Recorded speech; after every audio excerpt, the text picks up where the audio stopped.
What's up, Smashers? This is Ippo. I'm here talking today about stage striking, uh, things to help on YouTube as far as making YouTube playlists, making a Smash notebook, and things to do and not do in it that can help. And I'm not sure if I said this, but stage striking versus certain characters. Like I play Marth, so Marth versus Fox, Falco, Jigglypuff, kind of Falcon, Marth, Sheik, stuff like that. So first thing is YouTube. So we all go to YouTube and we watch matches on YouTube. So if you play Smash Melee, you probably have a bunch of Smash Melee YouTube videos. And that's good. So the thing is though, look over here at playlists on the side. Make sure we're recording. So I've got all these playlists, and I'm not crazy, but I have playlists of more than half the cast. And I don't do this like all the time. I just took like a minute and a half, maybe 90 seconds one day to go through this, and I wrote Marth vs. Falcon, Marth vs. Marth, and I wrote all the matches down.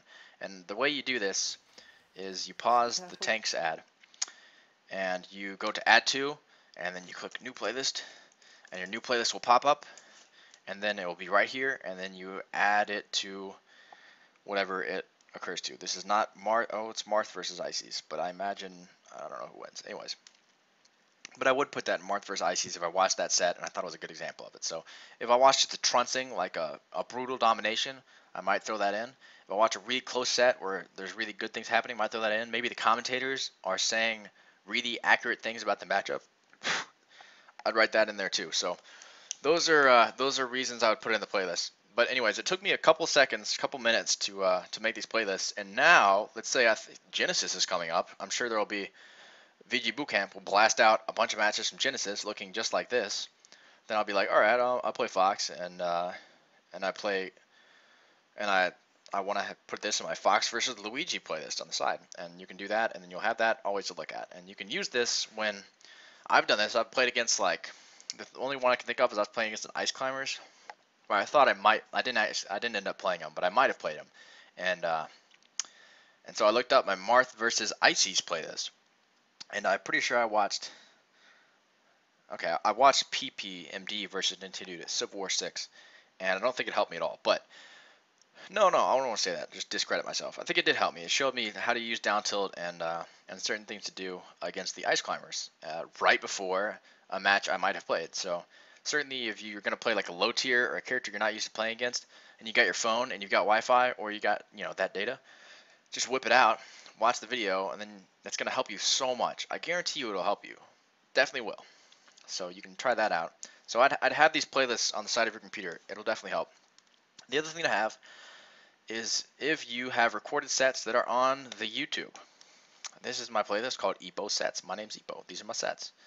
And I've got a whole bunch of them. And the reason I have a whole bunch of them is because every set I've ever played on YouTube is here. It's not hard to do. When somebody posts on the Facebook page for whatever your event is, the YouTube videos, or you're subscribed and you see your name on it, just add it to your list, your playlist here, and then you've got it forever. So the day after I did Ippo versus IF Spaceballs, maybe even that night because I was relatively new and excited about life and Smash, I watched this set and I was like, oh wow, I'm a total idiot for messing this one thing up over and over again. And then I was like, man, I'm godlike. I hit this same tech like 6 times in a row. And I looked at that, and it really helped me find some stuff out particularly about Marth versus Samus, IF Spaceballs main. And you can just see that from the other things. So another good example is down here at the bottom. This is several months ago, but it was grand finals, and I was in losers, and we played 2 sets. So that could be anywhere from 3 to 10 games. It could be a 3-0 for the winner side, or it could be, game 5, either way. But the point is, there's no way I'm gonna remember the stages and the strikes and the stock count and when I SD'd and how I did on each of these games. So brings me to my next point, making a notebook. So this is Notepad. If you have a computer and you type in Notepad, that'll probably come up. Not a big computer person, but I'd say like 90, more than 95% of computers are gonna have Notepad, and the other 5% will have something similar to it. So here's what I'll do. First thing, and before you even have a notebook, you can just have a piece of paper if you want, or you can just do it like this, or you can do it in Google, like Word or Google Docs or whatever. There's many different ways to do that, but this is the format I would highly recommend. So SSS. Now, if you know things, SSS happens frequently, so that's not enough. I'm going to write SSS December. So now there was an SSS earlier in December. I was there. Pretty sure that was the only one in December. So I know which tournament it's at. So now you're going to want to write. So this is important. If you play someone in pools and you brutally dominate them, you might not need to write that in the notebook. If you write some guy who doesn't know how to, you know, double jump up B to get back to the stage, leave that out of the notebook. You're just wasting your life. Just play like 30 seconds more Smash. It'll help more. So we'll do game. No. Here we go. We'll start. My name is Ippo versus Fox in pools. I played Foxes in pools at last SSS, so this is accurate. So here's another thing you want to do. You're going to write your character, and this will correspond to the games. So if I play Marth the whole time, that's fine. But let's say we do 3 games, and I do Marth, Bowser, Peach. Then now I know, all right, game 1 I was Marth, game 2 I was Bowser, game 3 I was Peach. But I would rather jump into traffic before playing those characters. So Fox in pools, he actually played Fox. So now we'll do game 1, and you can do your schooling that taught you how to make little dashes and little Roman numerals and letters. So game 1 was on Battlefield. That's important to know because you'll find out what you struck to. So when I'll show you something in a minute that might blow your mind or you might appreciate it.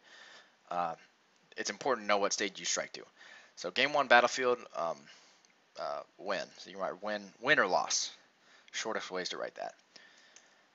Game 2, by the way, this is all hypothetical. Game 2, let's say I banned Dreamland or Pokemon Stadium. Let's say I banned Dreamland. No, I can't even say that. Let's say I banned Pokemon Stadium, and he took me to Fountain of Dreams. So crazy stuff happening. Game 2, Fountain of Dreams, loss. Game 3, ooh, great important stuff happening right now. Game 1 Battlefield win. Right here. Pokemon Stadium ban. So it's that you banned it because you won. And so FOD loss. That means he won on FOD, and he's a Fox, and you're a Marth, so he's gonna get you with that young FD ban. And now you can choose any stage besides Battlefield or FD, and times is looking tough. But you're gonna go to Yoshi's Story because the platforms are low and you can throw your sword through it, and it's got the happy Shy Guys and it's all colorful and there's the little cloud man. So you go to Yoshi's Story and you win. So what that tells you basically is when you go back and you look at this, you can know that Pokemon Stadium ban for you. No, you'll look that you won on Battlefield, the stage you struck to. So in the future against Foxes, striking to Battlefield is a good idea. You lost on FOD, so never play on FOD again. And you won on Yoshi's Story, so it's your favorite stage. Those are overgeneralizations, and let's say you play 1 Fox game, or you play 100 Fox games, you're going to know a lot more from the overall data from the 100 Fox games. So, but the only way to get that overall data without going insane and killing yourself is to do it after every tournament you play, just gradually like this. If you do it all at once, you're not going to remember it. It's going to be inaccurate, and you're going to miss stuff. So, just do it after the tournament. Heck, do it at the tournament. Do it in between sets or do it in the middle of the game if you're crazy, and I don't appreciate that. So,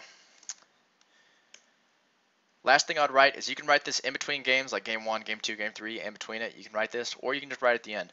But I'm going to say some hypothetical stuff. So, SD'd games 1 and 2 to missed wave dash from ledge. Boom. Go home, practice wave dash from ledge. And I'm not saying that to be mean or like too hypothetical, but that's exactly what that means. And if you're not practicing wave dash from ledge after you SD'd twice from it, what are you even doing? Go practice that. You will say missed side B shorten edge guards. So especially if you have a video of that, you can go back and watch that. That'll be good. Or maybe, okay, so I missed side B shorten edge guards. I don't know what to do against it. What should I do? Okay, well, like double jab is better than single jab if you're like missing because of that. Maybe you're not on the edge of the stage. Walk to the total edge of the stage and time your move better. Maybe tip it forward smash, maybe neutral B. or just grab the ledge and roll, or grab the ledge, like watch him fall to his death and then taunt. I don't know, a lot of options. Or go on Smashboards and ask the friendly homies on the Marth Smashboards. That information's already on there somewhere, but fuck it, just ask it again. Or or go to the Marth R&D group on Facebook, or type in the YouTube comments below. So, anyways, the point is, if you don't write this down in your notebook, miss side B short and edge guards, and you play like 10 other games that day, and then you're like totally wasted for the next week, and then you like wake up in the woods, and then you come back to civilization, you might have forgotten that you missed the side B short and edge guards. So that's why you write it down in the notebook. So you can write stuff like this against good players, or when I'm particularly salty, man, I'm writing paragraphs. I'm writing pages about I lost to this Luigi, man. Oh, filled up a page on everything. I looked up all of Eddie Mexico and Bates matches against good Marts, Voodoo Gen, and I just systematically found out how to destroy Luigi. Looked up PPMD stuff, read everything on, and then I wrote it down on a whole page. So that's the obsessive compulsive, like I don't know, Rain Man way to do it. But this is certainly the other way to do it that's helpful. But this is the notebook. This is how you do it. So let's say you have this information, which is good. Here is something that you can do, or here's what it looks like when you compile that information. So this is Google Docs. This is Excel for free on Google. Some kind of crazy new wizard stuff. I'm not totally familiar with it yet, but I kind of know how to use it a little bit. But that's if you don't know what it is. So if you look over here, this is a little fox sprite here. Fox win, fox lost. This means I'm Ippo Marth beat Fox 11 times on Battlefield of my recorded notebook games, and I've lost 12 times on Battlefield of my recorded notebook games. So I'm losing, but I'm essentially 50% on Battlefield. I'm a lot winning on FD, and I'm a lot losing on Dreamland. That's a really good, a really accurate representation of the norm, I believe, throughout Marths.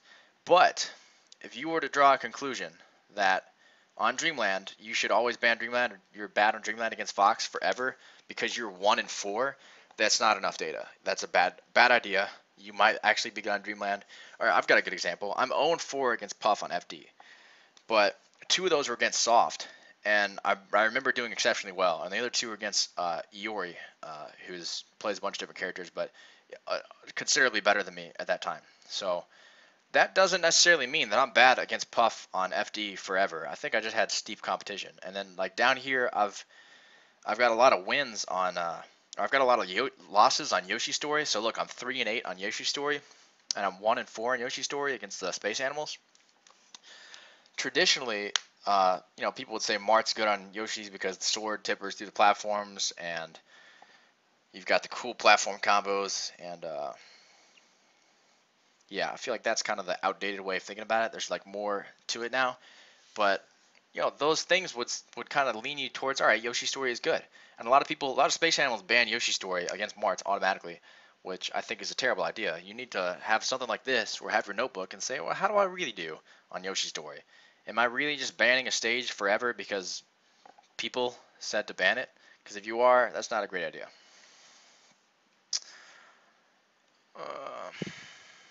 Yeah, so over here, so here's a really good example, real life. Dreamland. So I've got 308 total notebook games, games written in the notebook, which could be tournaments, or which could be like a tournament at some guy's house with like 10 people, or it could be a tournament like a big national or something. But it's all written down, and it really stacks up quick. I haven't been playing for that long. But so Dreamland, I banned Dreamland forever. 2 out of 3, it's my ban. I win game 1, we're banning it. Win game 2, we'll ban Dreamland. I made a joke about it. They just knew. I'm banning Dreamland. I'd say it enthusiastically. But facepalm, foot and mouth. Let's go over here to my total wins losses. So you can see Battlefield 103 games. That makes sense because that's usually what people strike to, and I'm 50%, which is kind of makes sense. I'd like to be 100 in these. But you go over here to Dreamland, I'm 56% win percent. So that means I win 56% of the time. That's my highest of all the stages by, 6%. So what that means is I need to stop banning Dreamland automatically. That's stupid for me to ban Dreamland. And I have, and it's worked. I'm winning on Dreamland now. So, and I never would have, I have a notebook, and I wrote it down in it. I just made this like a couple months ago. But I still banned Dreamland when I had my notebook and I had all the data in there because those 41 Dreamland games were just like sporadically put in different places in the notebook. So like I didn't go look at like all Dreamland games and see my wins and losses because 56% is almost even anyway. But now that I have it right here in front of me with all this data and I know that's accurate, it says I'm 56% winning. So Dreamland and I are homies now. So I like the Dreamland, the land of dreams for Marth. But traditional matchup knowledge says that's not a good Marth stage. Your platform combos on the side platforms way harder. People live longer. They can DI up and recover easier. So that's what the matchup says. But against for me personally, it's good against that. And then on Yoshi's story, you see I'm at least we'll go back over here. I'm not super good on Yoshi's story, whereas most matchup guys, especially like the older Smash Sports guys, are like, man, Yoshi's story is the bomb. Go to Yoshi's story. But that's not true. And again, you can use your notebook. Seriously recommend. And then you can use stuff like your own sets over here to kind of get a good idea of this kind of stuff. Or you can go to like my Marth vs. Fox playlist, and I'll see who, Moon Chillin', the up throw up air, Thundercats Hua, like what were the stages there? I think the whole thing is Battlefield. I can see Moon versus Cobalt and Mewtwo King versus Mango, and I can see who's winning and losing on those. And it's just if you compile all this information and you stage strike one stage better, and say it's a last stock last hit, the stage really might have mattered. That might have been just a clear win in your favor, or it might be last stock last hit, or you might lose. So don't be the guy that goes to a tournament and you're like, oh man, I've been practicing my Captain Falcon wall jumps on Yoshi's story, back air. I could do like 5 or 6. It's crazy. And then you're like, all right, it's time to play my main Marth and stage strike. Let me think about it right now for the first time. Not a good idea. If you do that, more power to you. But let's say you're kind of more of a thinker and you have a lot invested, like I don't know, $10, 5 entry fee and 5 melee singles. Then maybe you want to win, so you put a little bit of time into it. Just writing like 60 seconds, write down that information after your tournament match, the day after, take a couple minutes and write them all down. Like watch these sets and actually pay attention to who's winning what. And then one day, it took me like an hour, I just did this. So, and I'm not giving this to anyone, it is mine. So those are some things that I really think will help you out. So I talked about YouTube playlists, having a notebook, stage striking. Don't know if I want to talk about stage striking now or in another video. Yeah, I'll make another video on stage striking. So, and there's 3 things. I'll just talk about this real quick. 3 things that matter about stage striking. And this is, nobody said this. I just made this up, but I think it's like the smartest thing I've ever done. So, I really do. So, stage striking. 3 factors.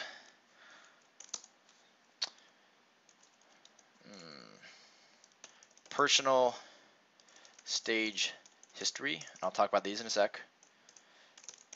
General matchup,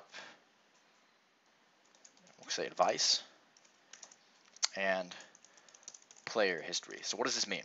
So, personal stage history. I win all my games in Dreamland, and I'm not too good on Yoshi's story. That is completely counterintuitive to general matchup advice, which, super old Smashboard threads are saying Yoshi's is the best for Marth. He wins all the matchups on that stage, and Dreamland is unwinnable. You must ban it, and if you go there, just be thinking about your counter pick. Honestly, some guys are saying stuff like that. Dreamland is really terrible for Marth. Well, actually, I'd say the opposite. They're saying Yoshi's story is really good for Marth.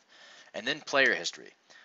Let's say, this is a good example. So FD, Marth Fox. Most Marths like FD, most Foxes don't like FD for the chain grab, which makes perfect sense, which is true in my opinion. But let's say there's a Fox who counterpicks 2 FD. He loves the stage. He doesn't get grabbed. When he does, he slides the eyes and he shines out of it. If you're not perfect, you're not getting anything. And he always gets 2 up airs after his first up throw. And if you're bad, he'll just shark you down with more up airs. His shine spike game is on point, and he wins neutral. He wins neutral with running shine because he is a good player. So against him in grand finals in 10 tournaments, I have lost 90% of the game's on FD. What that means is I need to ignore this nonsense, and I need to ban FD or not go there, pick a different stage against this guy, because it would be stupid to do otherwise. So no one of these is more important than the other one, only with more information is one more important. So what you need to do is you need to use all three of these factors to find out stuff. I played against an ice climbers recently. I don't know what stages that are good and bad against ice climbers are. I really don't. But I know that I'm actually good on Dreamland, and so the strikes came down between FD and Dreamland. So I'm Marth versus ice climbers. I've got two options: Dreamland or FD. The only thing that I can really think of, there's two things that come to my mind, and literally nothing else, is, man, I'm pretty good on Dreamland. I'm usually one of those games. I got that fly, that fresh Google Doc telling me that I'm the king, I'm the beast at Dreamland. So that goes through my mind. But then I'm like, oh man, but Dreamland sucks for Marth. So that was first thing was personal stage history. Then I'm thinking, all right, but Dreamland really sucks for Marth. But then I think, all right, Ice Climbers like Final Destination because, and I can't remember the character, but it didn't really matter. But because their chain grabs don't get interrupted by the platform, so like Sheik would get just trounced by Ice Climbers on Final Destination. But on like say Battlefield, if you're a good Sheik, you're just like platform camping the whole game. I think. So I remembered, all right, the chain grab's easier on, or in all the handoffs, and if you can hand off into a wobble, then the wobble is also easier on FD. So I chose Dreamland, and it works perfectly. And now, if I ever play him again, he's salty back to Dreamland, so I've got 2 Dreamland wins against him. So now I know player history-wise, all right, Dreamland is the stage against this guy. Go there forever. It is awesome. And let's say I play like a bunch more Ice Climbers, and maybe it's just that guy in particular, and I lose all the other games on Dreamland against other Ice Climbers, then that tells you that personal stage history is maybe not a good stage. So anyways, these are the 3 things to take into consideration. Have a notebook. Do the notebook like I told you. Tournament, you versus them, Marth versus Fox, game 1, game 2, game 3, stages, bans, and by bans I mean you'll write down the stage you struck to, and then write down what you ban and what they ban, or only one of them, and write down notes like why did you win or why did you lose. If you won and you just played well, then there's not usually more to write if you lose. There almost always is. So hope this has been helpful. Let me know what you guys want to see next. I can do more Marth tutorials, but I feel like I'm running out of stuff, and I'm not like top level Marth, so I can't do crazy stuff. I feel like I really wanted to cater more to the more beginner Marths, just learning the basics of tech skill and stuff. But I can do more of those if you want. I know I did Marth trials. I can do harder Marth trials, but I feel like the applicable stuff has been done already in the Marth trials. But if you want flashy, unnecessary stuff, I can think of some more stuff like that. Other 2 things I've considered is match analysis. I could do match analysis of myself, or I could do match analysis of a top Marth, and I think I'd probably do Music King, PPMD, or PPU probably.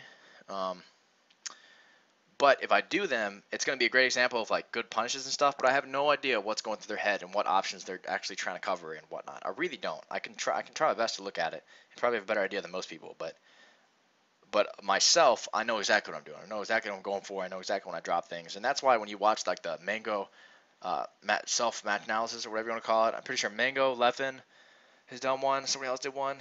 Oh yeah, Music King did Scar versus Crimson Blur. That was funny. But anyways, if you guys want to see any one of those things, let me know.